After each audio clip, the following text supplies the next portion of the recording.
Hey guys, welcome to the Tiger Fitness channel. I'm editorial director Steve Shaw here at Tiger Fitness, stuck in my office with an old coffee can. That's usually what I prop my camera up on, and about 800 bangs sitting back here. That's actually what I'm drinking right now. If you never tried a bang, this is like the crack. This is like the crack of the energy drink world for lifters, so you got to give that a try. All right, guys, I'm going to be talking about muscle soreness. Should you train with muscle soreness? I'm going to get into that in just a second, and once I'm done with my little spiel, feel free to shoot me some questions. Just to let you guys know, this week at tigerfitness.com, we have Macrolution MRP is 20% off. Use the coupon code MACRO20 at checkout to save. Again, Macrolution MRP this week only at Tiger Fitness, 20% off. Use coupon MACRO20 to save. All right, I'm going to talk a little bit about muscle soreness. Can you train with muscle soreness? And then I'm going to answer questions. The question that comes to me most often is, hey, big hairy ugly dude, can I train with muscle soreness? Now, there is some misinformation about muscle soreness, so I want you guys to understand something. Most of the soreness, and this is my opinion based on what I've learned over the years, a good amount of the soreness we experience is actually fascia related, not muscle. The fascia that surrounds a muscle, tissue, has 6 times more sensory neurons, or excuse me, more sensory receptors than the muscle tissue. Now, the sensory receptors in the fascia around a muscle, and I wrote this stuff down so I wouldn't forget it, their job is to detect tension, to detect pain, and to detect joint position. So they're far more sensitive from a from a neuron standpoint, from a receptor standpoint, to pain. So when you feel pain, you're likely feeling that in the fascia. That stiffness is likely the fascia. So guys and girls will ask, hey, can I train with muscle soreness? Actually, a good majority of that is fascia soreness.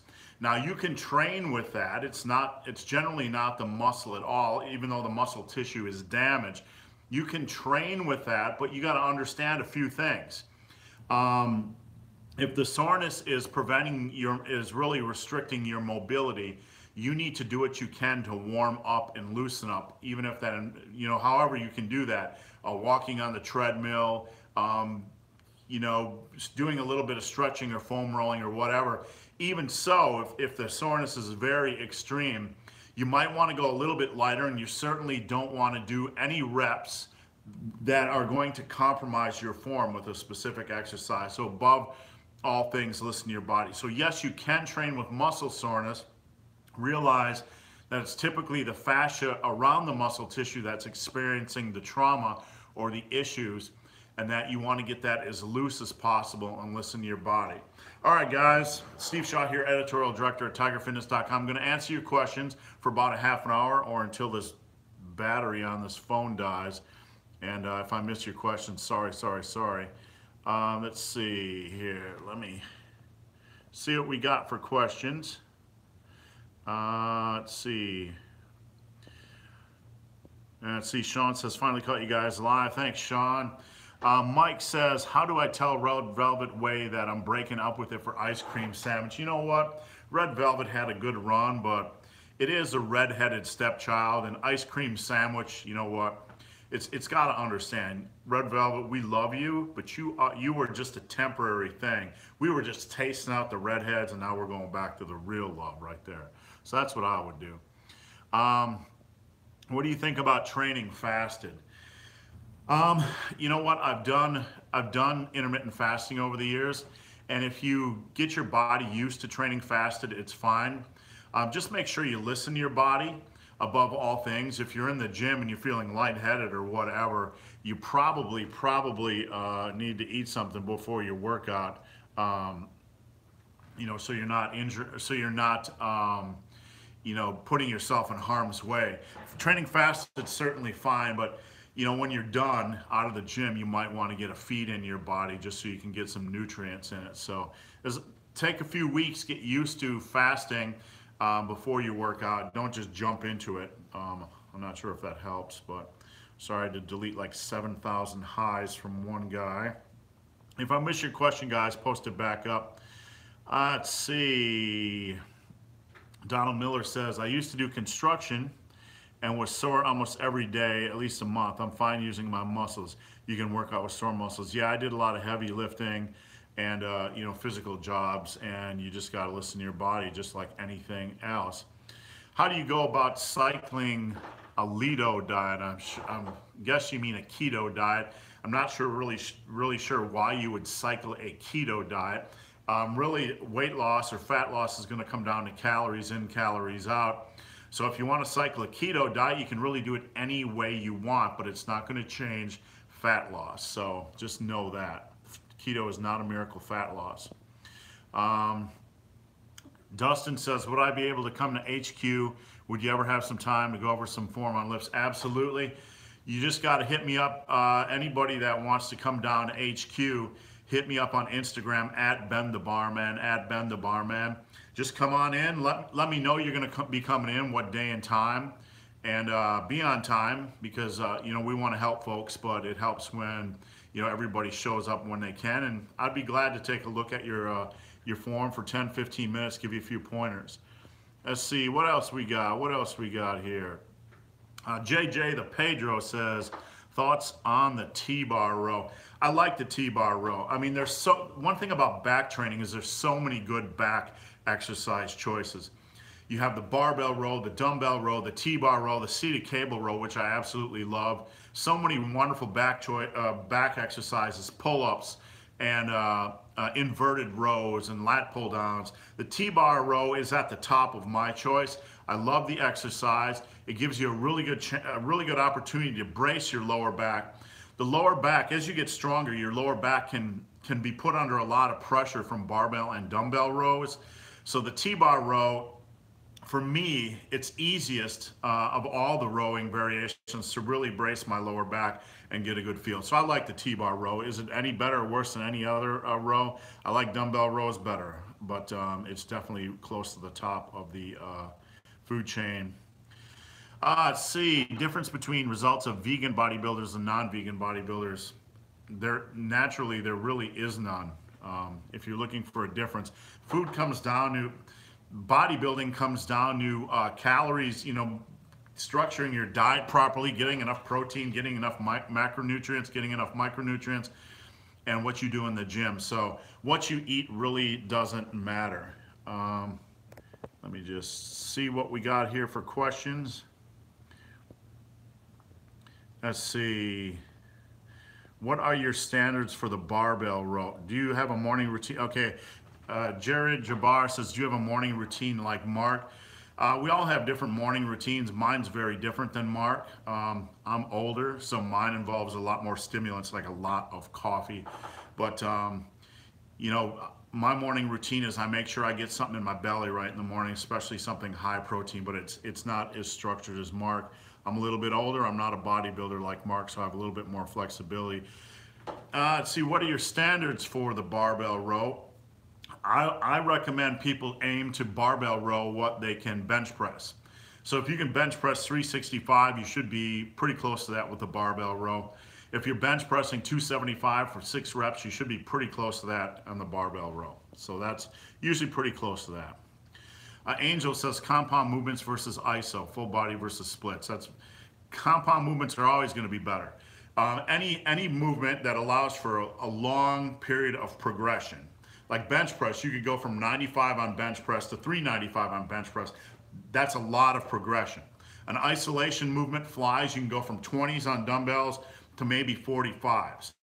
Bench press has a longer life and it hits more muscle groups and it's going to have more impact. So compound exercises are always better than isolation exercises, but that doesn't mean you shouldn't decrease the intensity of the exercises used as you accumulate fatigue during a workout. So isolations have their place.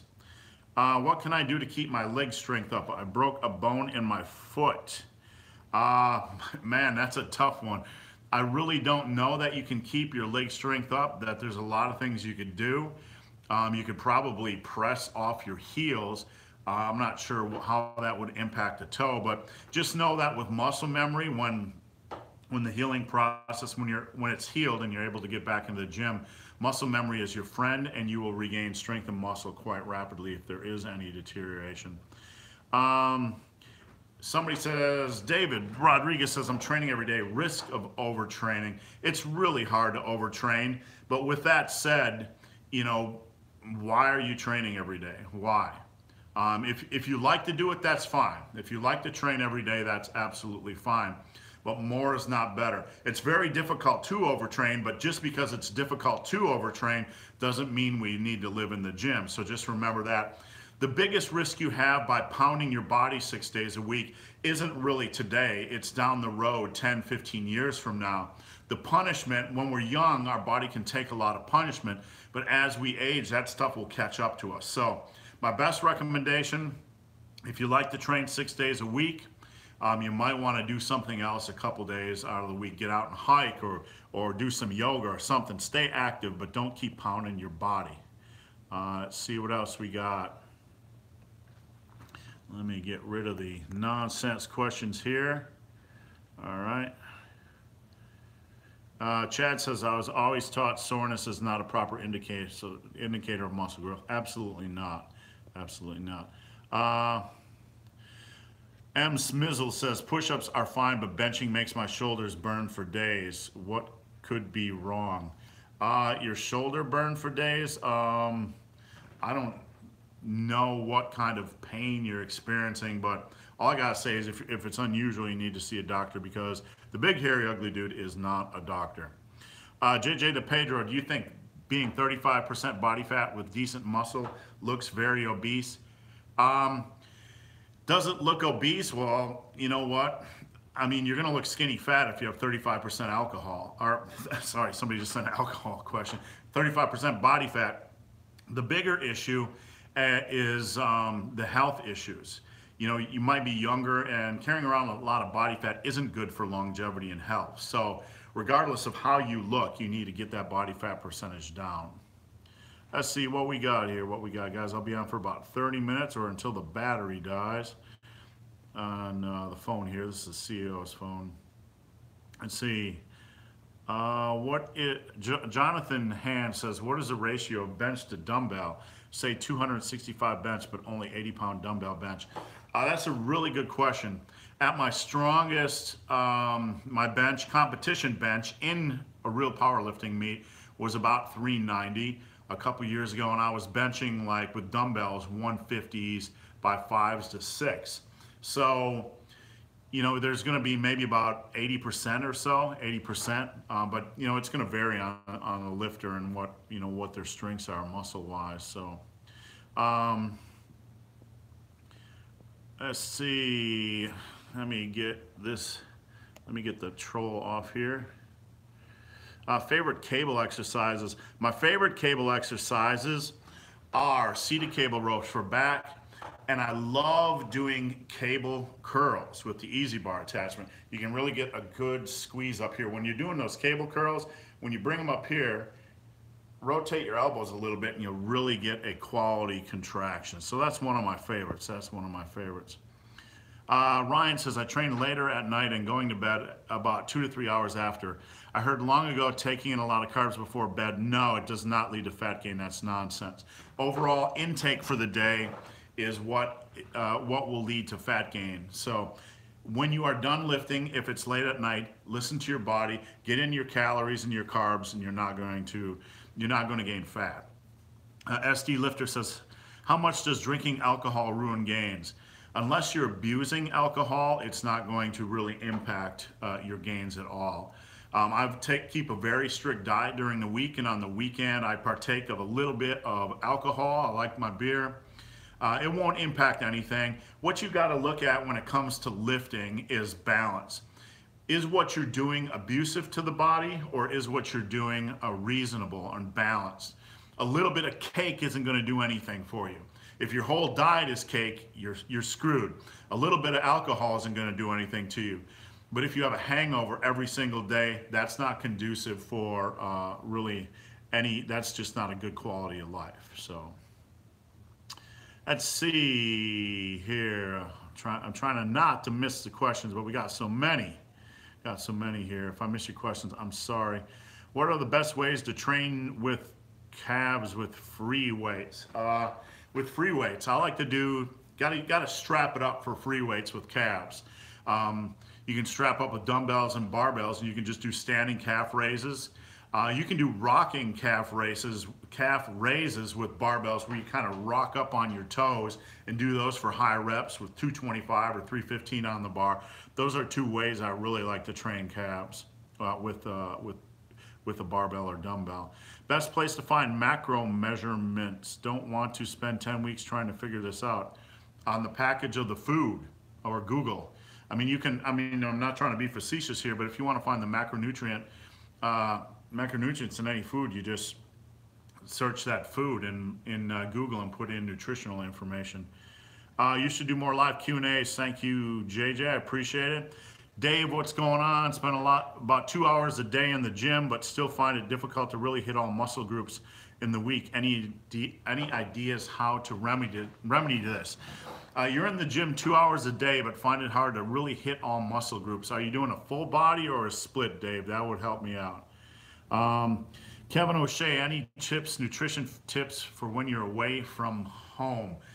Wow, yeah, I travel a lot, and you kind of learn what to do and what not to do. I pack a cooler, and if you can't do that, you got to look for meats and nuts and fruits at the stores, because you can usually find that.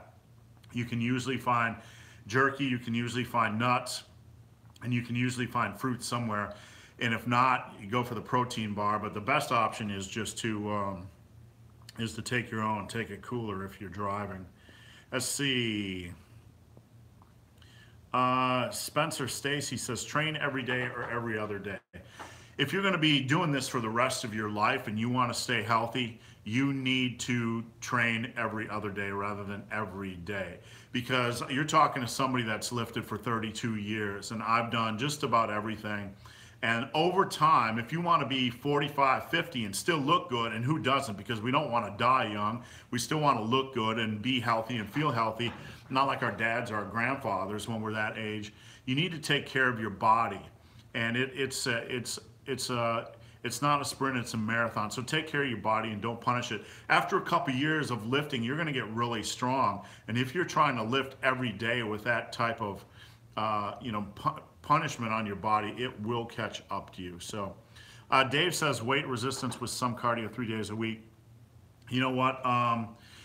It can be hard to train full body and get all your body parts in. You might want to switch to an upper lower, Dave, and do upper lower upper, and then every other day. And then you have if you're going to do upper lower, you could do chest, back, and shoulders, and then legs and arms the next day. So it doesn't have to be a strict upper lower split, but you might have to get a little bit creative with your. What's going on, Lifting Lutheran? Good to see you on board. Trying to get all your questions. I'm very sorry if I miss them.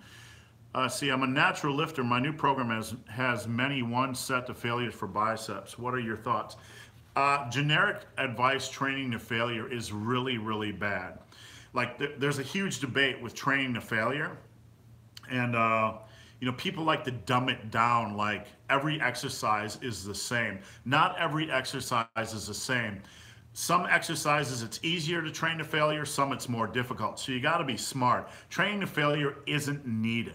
Pushing a set for as many safe reps as possible is a smarter way. And you can find more information about that at Tiger Fitness at my book, in my book Massive Iron. So let's see here. Robert says, boom. Hey, Robert, welcome aboard. Let's see. Ryan McWeenie says, best leg exercises to do if you have bad knees. You know what, I gotta be honest with you, man, when somebody tells me they have a bad back or bad knees, it's such a generic thing to say, and I'm not being disrespectful. I don't know what that means. I really don't know what that means.